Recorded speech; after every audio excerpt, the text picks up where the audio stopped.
to another episode of Crack Shot Chronicles. Today we're going to discuss the topic of what not to say after a defensive shooting. I'm sure everyone has their opinion of how things are going to go down and if this scenario happens, what they're going to do if that scenario happens.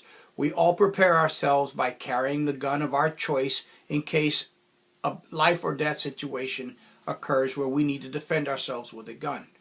But not many of us stop and think what this part of your body can do to the rest of your body if you let it run without engaging the brain. And some of the things that you can do is say stuff that will turn a perfectly legal gun shoot in a defensive scenario into a manslaughter or murder charge. And now you're in jail defending yourself because of what you said. Not what you did, but what you said after the fact. Some of those things you can say is, I shot him by accident. That's the worst thing in the world you could say. If you pull a gun to protect yourself, there's only one circumstances where you can actually do it legally and get away with it. And that would be if you believe, with no doubt, no hesitation, that your life is in danger of grave bodily harm or imminent death. What that means is you think they're going to kill you if you don't kill them first. Or you think they're going to kill somebody else if you don't kill them first. Not, I think he's going to beat me up. That is not grounds for you to be able to use a gun for personal protection. Not, I think they're going to take my bicycle away. That's not grounds. I think they're going to take my car. That's not grounds. You can't shoot somebody for taking your property. You can't shoot somebody for offending you. You can't shoot somebody for slapping you in the face or beating you up in a fist fight. You can only shoot somebody when you know failure to shoot them is going to result in you being hospitalized, fighting for your life in a hospital bed, or you're going to die right then on the spot.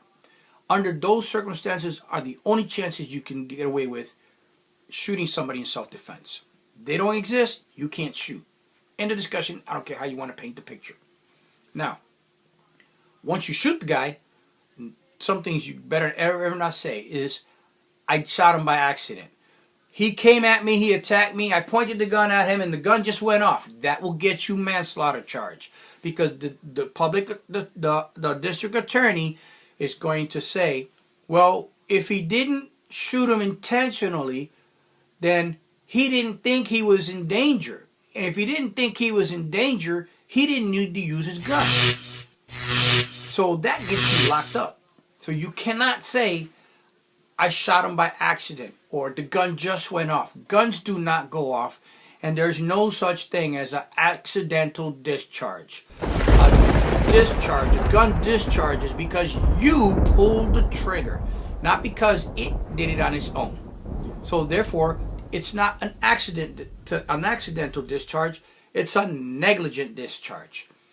If you shoot somebody because they're coming at you with a machete, you point the gun at them and you shoot them, and let's say they're going to cut your head off. They got the machete up in the air and they're charging you. You point the gun, you shoot them, and then you turn around and say, I didn't mean to shoot him, it went off. You're going to prison because you did not believe your life was in danger. Because if you did, you wouldn't have had a problem shooting him. Own that crap.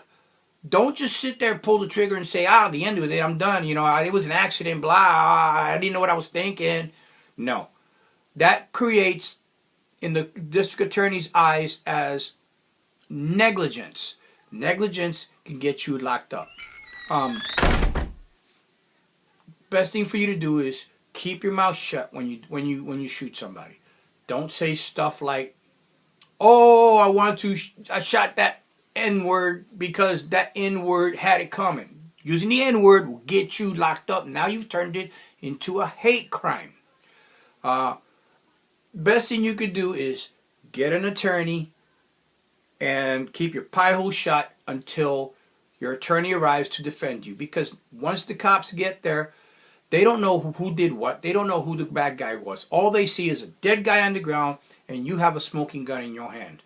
They come there to make sure the criminal gets arrested.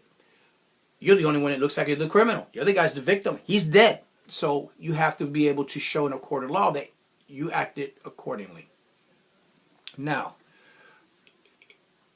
if you shoot the guy in a justified shooting, and you got witness all over the place that will back you up and say, yes, that man shot and it was in self-defense, you could still get yourself locked up in prison if you run your mouth later on and start bragging about it to your friends in a bar.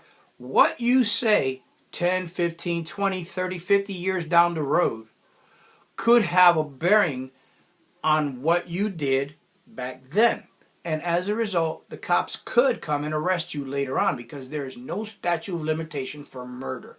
If they think you murdered somebody, but you're using the excuse of self-defense in order to avoid prison time, this problem is never going to go away. For the rest of your life, they're going to be keeping an eye on you.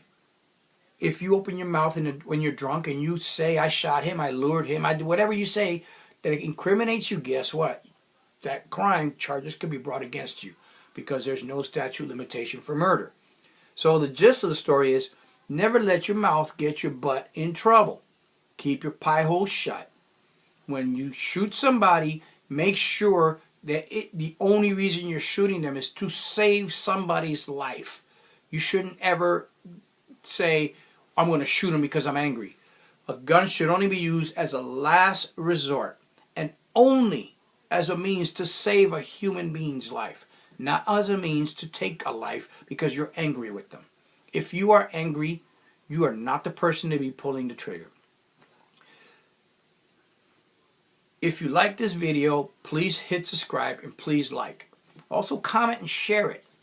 I appreciate you watching. Thank you for watching Crackshot Chronicles.